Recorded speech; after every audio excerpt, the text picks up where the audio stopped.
Él era un príncipe de Egipto, criado en el lujo de la corte del faraón, pero su corazón latía al ritmo de los esclavos. Moisés, con toda la arrogancia y la fuerza de su educación real, salió un día a confrontar la verdad de su pueblo. Vio a un capataz egipcio golpeando brutalmente a uno de sus hermanos hebreos. La ira, el celo por la justicia y quizás la soberbia de un hombre acostumbrado a salirse con la suya, lo cegaron. Miró a todas partes, la soledad del momento lo animó, y en un acto violento y desesperado, mató al egipcio, escondiendo su cuerpo en la arena. Moisés creyó que había actuado como libertador, pero la verdad se reveló al día siguiente, cuando intentó arbitrar una disputa entre dos hebreos. Uno de ellos, confrontándolo con una verdad demoledora, le preguntó: ¿Piensas matarme como mataste al egipcio? El secreto de Moisés había muerto. El faraón supo del crimen y el cazador se convirtió en la presa. Para sobrevivir, Moisés tuvo que renunciar a todo. Huyó del Nilo, de los palacios y de la identidad que creía poseer, buscando refugio en la árida tierra de Madián. Cansado, junto a un pozo, su naturaleza de protector emergió de nuevo. Defendió a las 7 hijas de Reuel, el sacerdote de Madián, de otros pastores. Su valentía, aunque vestida de ropas egipcias, le ganó un hogar y una familia. Reuel le dio a su hija Séfora por esposa. En Madián, Moisés tuvo a su primer hijo, a quien llamó Gersón, porque dijo: «Forastero soy en tierra ajena».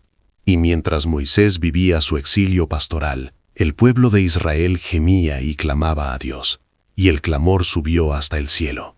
Dios, escuchando el lamento, se acordó de su pacto eterno con Abraham, Isaac y Jacob. La huida de Moisés no es simplemente un cambio geográfico, es una profunda crisis de identidad y el inicio de la formación teológica de un líder. Moisés intenta liberar a Israel basado en su propia fuerza y posición, una liberación basada en la política del palacio y la violencia humana. Dios permite que este intento fracase estrepitosamente. El desierto de Madián se convierte en el crisol donde la arrogancia del príncipe debe ser reemplazada por la humildad del pastor. Teológicamente, este período de 40 años representa la purificación necesaria para que el llamado divino pueda arraigar. El homicidio no solo marca el final de su vida egipcia, sino que le enseña que la verdadera liberación no se logra por medios humanos secretos, sino por la manifestación pública y soberana de Dios. El texto concluye con una nota crucial. La acción de Moisés no es lo que cambia la situación de Israel, sino el gemido de los hijos de Israel que finalmente subió a Dios.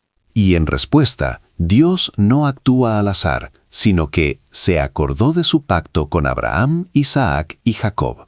La liberación es, por tanto, una promesa cumplida por la fidelidad divina, no un resultado del celo de Moisés. Es un hecho sorprendente que, cuando Moisés defiende a las hijas de Reuel, ellas regresan a su padre describiendo a su defensor simplemente como un varón egipcio. A pesar de su crianza hebrea y la reciente conexión emocional con su pueblo, Moisés seguía vistiendo y presentándose como un egipcio, lo que subraya cuán profunda era su asimilación cultural. Incluso en la huida, su identidad era ambigua. En segundo lugar, Reuel, el suegro de Moisés, es identificado como sacerdote de Madián. Esto sugiere que Moisés no solo encontró refugio social, sino que también fue integrado en una comunidad que tenía sus propias estructuras religiosas. Este contacto con una fe seminómada o enoteísta, adoración de un dios principal, pudo haber sentado bases para el concepto de un dios trascendente que luego le sería revelado en el monte Horeb. Finalmente, el nombre Gersón significa extranjero allí o forastero. Al nombrar a su hijo, Moisés no celebra su escape ni su nueva familia, sino que lamenta su condición de desarraigo. Este nombre es un testimonio permanente de su dolor y su alienación, un recordatorio constante de que no pertenecía a Egipto, ni a Israel, ni plenamente a Madián. La historia de Moisés nos enseña que el celo por la justicia, si no está guiado por el tiempo y la sabiduría de Dios, puede llevar al desastre personal. En nuestra vida moderna, esto se aplica a la diferencia entre la pasión reactiva y la estrategia reflexiva. Es fácil, en el fervor de la indignación, actuar de manera que comprometa nuestra posición o seguridad.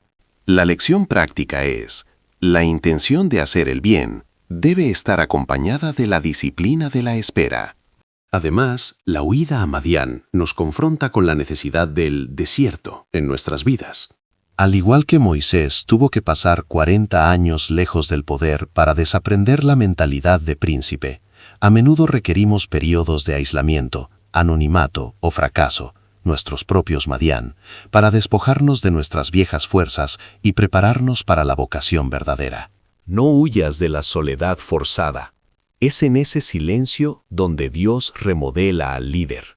Moisés huyó como un asesino, pero el desierto lo recibió como un forastero y lo transformó en el siervo humilde que Dios podía usar. El fracaso de nuestra propia fuerza es a menudo el inicio de la manifestación de la gracia divina. Recordad que aun cuando fallamos, o cuando nos sentimos totalmente alienados, como Gersón, el hijo de Moisés, Dios nunca olvida su pacto con Abraham, Isaac y Jacob. Él escucha el gemido de su pueblo y actúa conforme a su fidelidad, no conforme a nuestro mérito. Que el Señor nos dé la humildad para aceptar el exilio necesario, la paciencia para esperar su tiempo, y la fe para saber que, incluso en la tierra ajena de nuestro aislamiento, su plan está siendo forjado. Amén.